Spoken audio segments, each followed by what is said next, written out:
Okay, so when you get ready to make your seed trays, you need 2 short ends, 2 of your side pieces, and 3 for the bottom. And I like to go ahead and just lay, oh, I got too much stuff on my table, and lay them out nice and even. My 2 side pieces are going to go on the inside,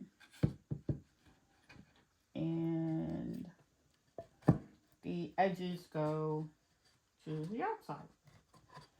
So this way you will have a really nice size seed starting tray. So I just kind of dry assemble it to make sure it's all going to fit the way I want. I can peek down in there and see I had a little bit of an opening. So I can just push that together. And now I'm going to go ahead and screw it all together.